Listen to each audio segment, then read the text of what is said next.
नमस्कार। आज हम एक काफी चौंकाने वाले मामले की गहराई में जा रहे हैं। हाँ, ये मेघालय हनीमून मर्डर मिस्ट्री, राजा रघुवंशी और सोनम वाला केस, इसने सबका ध्यान खींचा है। बिल्कुल। हमारे पास जो जानकारी है वो पुलिस रिपोर्ट्स, मीडिया कवरेज और हाँ, 18 जून 2025 तक के अपडेट्स पर आधारित है। और कोशिश यही रहेगी कि इस उलझे हुए मामले को थोड़ा सुलझाकर समझें, कैसे एक हनीमून ट्रिप एक मर्डर में बदल गई। कौन है मुख्य लोग इसमें और जांच कहां तक पहुंची है? तो कहानी शुरू होती है इंदौर से। राजा रघुवंशी 29 साल के बिजनेसमैन, जिनकी शादी हुई 11 मई 2025 को 24 साल की सोनम से। और फिर 21 मई को ये लोग हनीमून के लिए निकले मेघालय। लेकिन बस 2 दिन बाद 23 मई को राजा अचानक लापता हो गए। और फिर 2 जून को उनकी बॉडी मिली सोहरा में, वैसाविडुंग झरने के पास एक खाई में।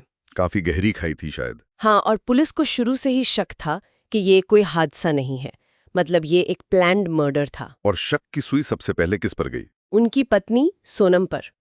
पुलिस का आरोप है कि सोनम ने अपने प्रेमी राज कुशवाहा, अच्छा। प्रेमी भी था, हाँ, राज कुशवाहा और उसके 3 दोस्त आकाश राजपूत, विशाल सिंह चौहान और आनंद कुर्मी, इन सब ने मिलकर ये साजिश रची। लेकिन सोनम का क्या कहना है इस पर? सोनम का दावा है कि ये शादी जबरदस्ती हुई थी, उसकी मर्जी नहीं थी। लेकिन पुलिस रिपोर्ट्स कुछ और कह रही हैं। बिल्कुल, रिपोर्ट्स के मुताबिक शादी से करीब 11 दिन पहले ही, मतलब सोनम के भागने या शायद अपनी मौत का नाटक करने का प्लान बना था। अच्छा, और ये प्लान फिर मर्डर प्लान में बदल गया? हाँ, ऐसा पुलिस का मानना है। ये दोनों बातें, जबरदस्ती की शादी और पहले से बना प्लान, ये कैसे जुड़ती हैं, ये जांच का विषय है। तो 23 मई को हुआ गया था असल में? बताया जा रहा है कि वो लोग नोंगरियात में लिविंग रूट ब्रिज के पास ट्रेकिंग कर रहे थे। हाँ, वो फेमस जगह है। वहीं पर राजा पर हमला हुआ।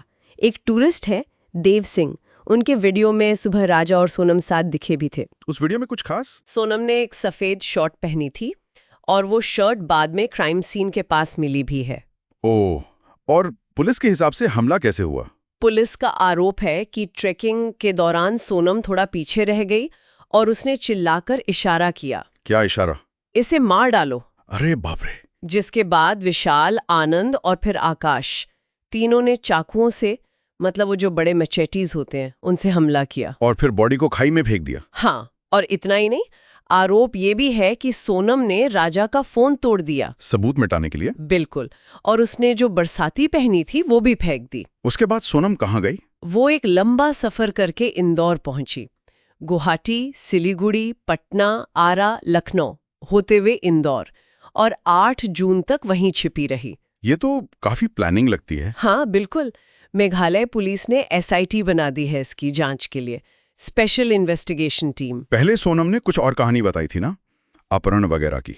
हाँ, अपहरण और नशीली दवा देने की बात कही थी, पर उसके बयानों में काफी, मतलब, कॉन्ट्रडिक्शंस मिले। और अब सारे आरोपी पकड़े गए? हाँ, सोनम, राज कुशवाहा, आकाश, विशाल, आनंद, 5 गिरफ्तार हैं और पूछताछ में जुर्म कबूल करने की भी बात सामने आई है। लेकिन वो कोर्ट में सबूत नहीं माना जाता ना, मतलब पुलिस कस्टडी का बयान। सही कहा, उसे दूसरे सबूतों से कंफर्म करना होता है, और पुलिस के पास दूसरे सबूत हैं भी। जैसे वो टूरिस्ट का वीडियो, वो बरामद कपड़े, सफेद शर्ट, बरसाती, एक चाकू भी मिला था। और हथियार? एसडीआरएफ की टीम दूसरे चाकू की तलाश कर रही थी, और लेटेस्ट अपडेट ये है कि शायद दूसरा चाकू भी मिल गया है।